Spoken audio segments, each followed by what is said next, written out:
My dear students, मैं Meenakshi from VM academy classes Nashik. बच्चों, हम देख रहे हैं क्लास 11 का chapter 7 thermal properties of matter और आज उसका लेक्चर नंबर 5 जिसमें हम देखने वाले हैं कन्वेक्शन एंड रेडिएशन। इसके पहले के लेक्चर में हमने हीट ट्रांसफर का कंडक्शन ये पार्ट स्टडी किया था। 3 modes of transfer of heat हम लोग स्टडी कर रहे हैं।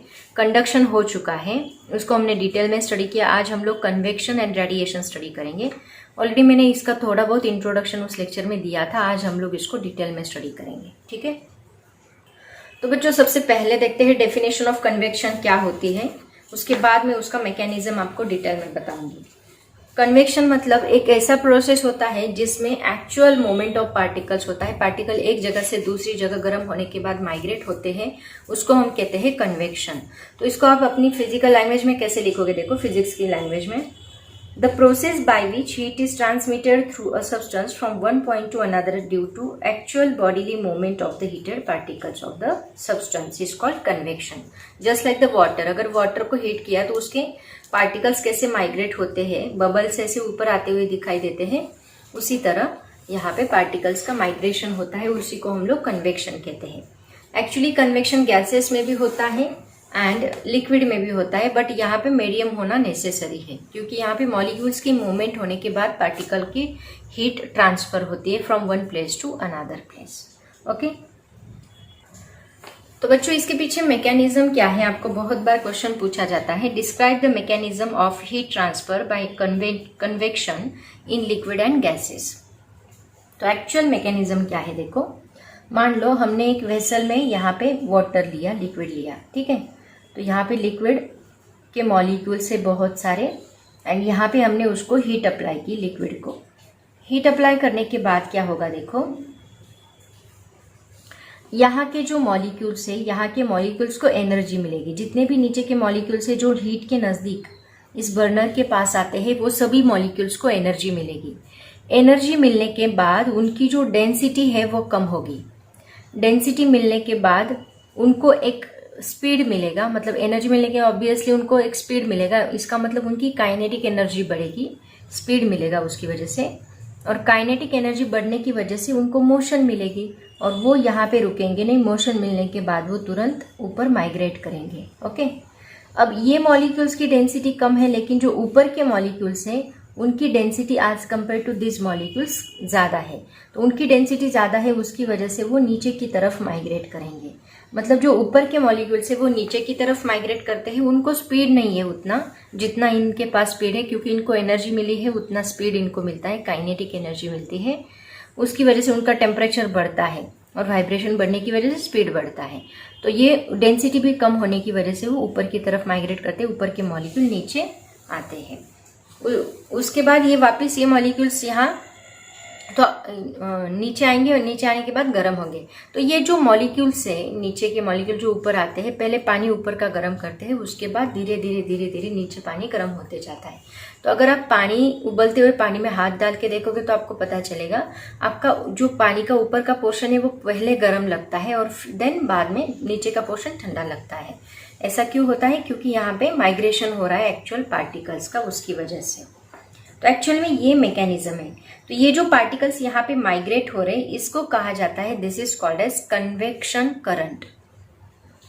इसको क्या कहा जाता है, कन्वेक्शन करंट बोला जाता है। तो इसके बाद अगर ये वर्ड आए तो आप समझ लेना कि कन्वेक्शन करंट मतलब यहाँ पे फ्लो ऑफ मॉलिक्यूल्स हो रहा है, जो हॉट पार्ट से कोल्ड पार्ट की तरफ। ये कोल्ड पार्ट है, ये हॉट पार्ट है, ठीक है। So this one is the mechanism. ये सेम यहाँ पे गैसेस में भी होता है एंड लिक्विड में भी होता है, वाटर में भी होता है। तो इसका यूज करके हम लोग जो कूलर यूज करते हैं, अपने घर में हीटर यूज करते हैं, इसमें यही मैकेनिज्म यूज किया है। कैसे, देखो वो है एप्लीकेशंस ऑफ कन्वेक्शन, उसमें हम बात करते हैं इसके। बच्चों सबसे पहला एप्लीकेशन ऑफ कन्वेक्शन देखो क्या है, heating and cooling of rooms. मतलब देखो मान लो एक हीटर हमने यहाँ पे रखा है एंड ये हीटर ये इस रूम में रखा है। ऐसे मान लो एक साइड में, रूम की एक साइड में हीटर रखा है। तो इस हीटर के पास जितने भी मॉलिक्यूल्स रहेंगे, सबसे पहले ये हीटर से क्या करेंगे, एनर्जी एक्वायर करेंगे। मतलब एनर्जी एक्वायर करने के बाद उनको टेम्परेचर मिलेगा, टेम्परेचर मिलने के बाद उनको वेलोसिटी मिलेगी। वेलोसिटी मतलब कौन सी काइनेटिक एनर्जी का फॉर्मूला क्या होता है, हाफ इंटू mv²। अगर इनकी वेलोसिटी बढ़ गई तो इनकी काइनेटिक एनर्जी बढ़ेगी और उनको मोशन मिलेगी, उसी को कहा जाता है कन्वेक्शन करंट। तो ये मॉलिक्यूल मोशन मिलने के बाद दूसरी जगह माइग्रेट करेंगे। तो ये मॉलिक्यूल जैसे ही यहाँ से निकल गए, मान लो सभी मॉलिक्यूल यहाँ माइग्रेट होके आ गए, तो अभी क्या होगा, यहाँ पे जो दूसरे ज़्यादा कूल मॉलिक्यूल्स होंगे उनकी डेंसिटी ज़्यादा रहेगी, वो इस कूलर की तरफ हीटर की तरफ आएंगे, वापस उनको एनर्जी मिलेगी। एनर्जी मिलने के बाद वापस वो क्या करेंगे, माइग्रेट करेंगे दूसरे तरफ। वापस यहाँ से ये मॉलिक्यूल्स निकल गए, यहाँ पे आ गए, अब वापस दूसरे मॉलिक्यूल जो है वो यहाँ पे आएंगे। ऐसे ये माइग्रेशन होता रहेगा, धीरे धीरे धीरे धीरे पूरी रूम हॉट होगी। ओके, ऐसे यही इफेक्ट होता है एयर कंडीशनर में, मतलब कूलर में भी सेम। पहले मॉलिक्यूल्स कूल होते हैं, फिर डेंसिटी बढ़ने की वजह से वो दूसरी तरफ जाते हैं, वो अभी लोअर साइड में आएगी क्योंकि उनकी डेंसिटी बढ़ गई। ओके, जब वो कूल होता है मॉलिक्यूल, उसकी डेंसिटी ज़्यादा होती है। तो ऐसे धीरे धीरे मॉलिक्यूल्स का माइग्रेशन होता है और पूरी रूम क्या होती है, हीट होती है या फिर कूल होती है। दोनों में सेम मैकेनिज्म यूज हुआ है। ओके, कन्वेक्शन करंट इसको कहा जाता है। यह है heating and cooling of rooms. उसके बाद सेकेंड एप्लीकेशन देखो क्या है, कूलिंग ऑफ ट्रांसफार्मर।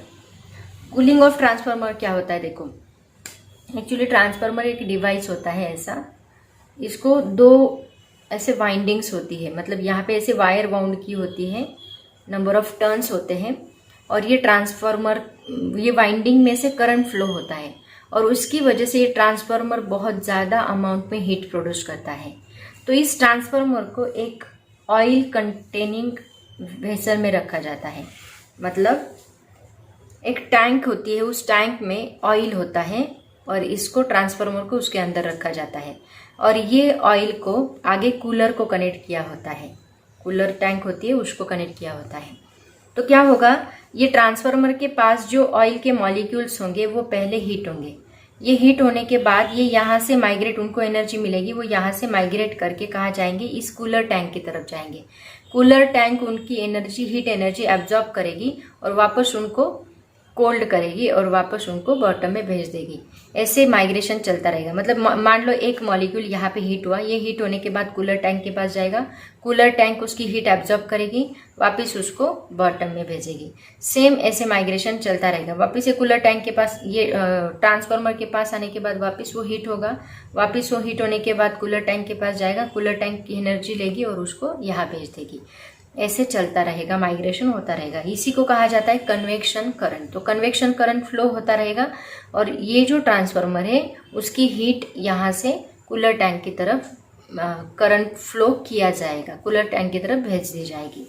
तो इस तरह से ट्रांसफार्मर को कोल्ड रखने की कोशिश की जाती है ताकि वो ट्रांसफार्मर बर्न ना हो। ठीक है, इसे कहा जाता है कूलिंग ऑफ ट्रांसफार्मर प्रोसेस। इसमें भी कन्वेक्शन का बहुत बड़ा यूज होता है।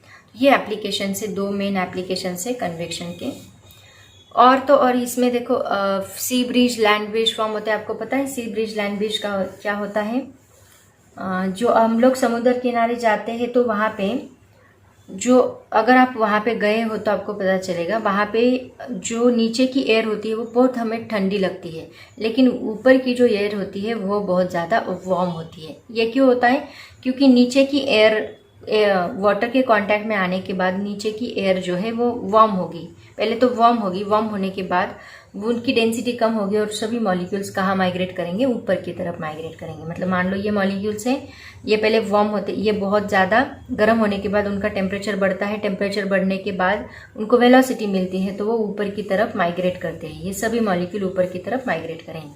ये जब ऊपर की तरफ माइग्रेट करेंगे तो ऊपर के जो कोल्ड मॉलिक्यूल्स है वो नीचे आएंगे और ये कोल्ड मॉलिक्यूल्स नीचे आने के बाद हमें यहाँ पे बहुत ठंडा महसूस होता है। इसको कहा जाता है सी ब्रिज एंड लैंड ब्रिज। तो इसमें भी कन्वेक्शन ही होता है। तो बहुत जगह पे ऐसे होता है, मॉलिक्यूल टेम्परेचर एक्वायर करते हैं, टेम्परेचर मिलने के बाद उनका वेलोसिटी बढ़ता है, उनको काइनेटिक एनर्जी मिलती है और वो माइग्रेट करते हैं। ऐसे बहुत सारे एप्लीकेशन है कन्वेक्शन के। ठीक है, अब हम लोग नेक्स्ट पॉइंट देखते हैं। एक्चुअली ये पूरा थ्योरेटिकल पार्ट है, ये पूरा थ्योरी लेक्चर ही है, इसमें कुछ डेरिवेशंस वगैरह नहीं है। नेक्स्ट पॉइंट देखो, क्या डिस्टिंग्विश पूछा जाता है आपको, फ्री कन्वेक्शन क्या होता है एंड फोर्स कन्वेक्शन क्या होता है। तो फ्री कन्वेक्शन मतलब क्या देखो, when a hot body is in contact with air under ordinary conditions like air around a firewood, the air removes heat from the body by a process called free और natural convection. मतलब कोई body अगर हमने ऐसे air में रख दी, तो जैसे कि मैंने आपको चाय का एग्जांपल दिया, चाय हमने एयर में रख दी तो उसमें से देखो हीट एब्जॉर्ब करती है एयर, तो इसको कहा जाता है फ्री कन्वेक्शन, कोई फोर्स नहीं लगा रहे। लेकिन फोर्स कन्वेक्शन मतलब क्या होता है, the convection process can be accelerated by employing a fan to create a rapid circulation of fresh air, this is called as force convection. यहाँ फैन का यूज किया जाता है और मॉलिक्यूल को एक्सेलरेट किया जाता है रैपिडली, जबरदस्ती, उसको कहेंगे हम लोग फोर्स कन्वेक्शन। तो ये नेचुरल प्रोसेस धीरे धीरे होगा, लेकिन ये जो फोर्स कन्वेक्शन है ये बहुत फास्ट होगा। तो फ्री कन्वेक्शन स्लो प्रोसेस है and force convection fast process है, ये भी आप लोग पॉइंट डिफरेंस लिख सकते हैं। उसके बाद सेकेंड पॉइंट देखो क्या है, लैंड एंड सी ब्रिजेस, अभी मैंने आपको एग्जांपल दिया, are form as a result of free convection current in air. And इसमें एग्जांपल क्या है, heat convector, air conditioners, heat radiators in IC engines are operate using force convection.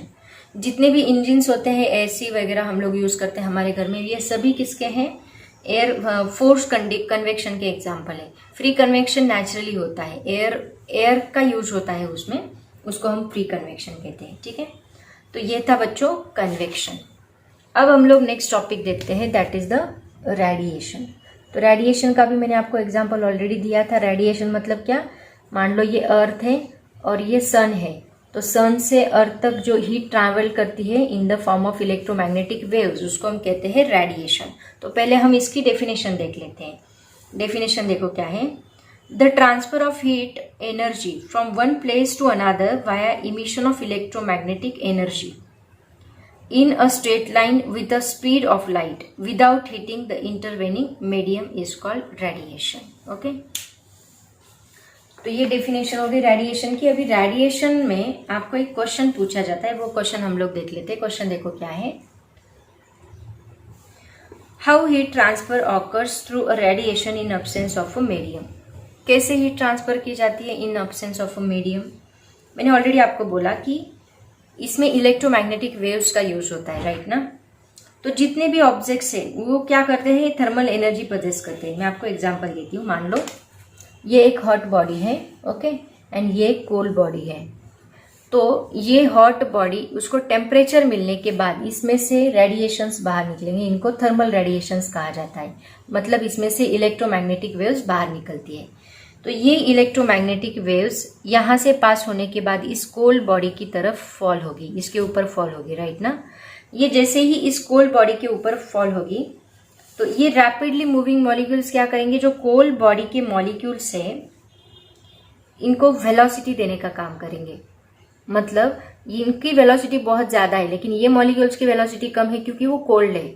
तो ये molecules क्या करेंगे, यहाँ के जो मॉलिक्यूल्स है उनको एनर्जी देंगे। इनको एनर्जी मिलने के बाद इनका टेम्परेचर बढ़ेगा, इनको वेलोसिटी मिलेगी, वेलोसिटी मिलने के बाद इनका टेम्परेचर बढ़ेगा, उनको काइनेटिक एनर्जी मिलेगी, और उसकी वजह से ये जो कोल्ड बॉडी है वो भी हॉट हो जाएगी। इसका मतलब देखो यहाँ सबसे पहले क्या हुआ, वेव्स का कन्वर्जन थर्मल एनर्जी में हुआ, राइट ना।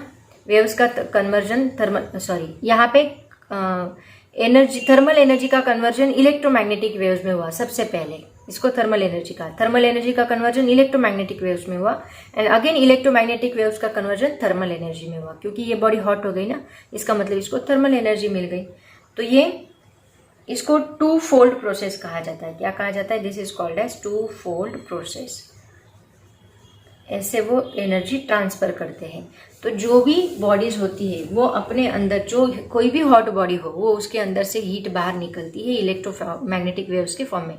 जैसे कि हम लोग गैस पे कोई बर्तन मान लो गर्म करने के लिए रखते हैं, तो क्या होता है, वो भी गर्म होने के बाद अगर हम उसके नजदीक इतना भी हाथ लेके गए ना दूर तक, फिर भी हमें हीट महसूस होती है। क्यों, क्योंकि उसमें से भी क्या बाहर निकल रही है, इलेक्ट्रोमैग्नेटिक वेव्स बाहर निकल रही है।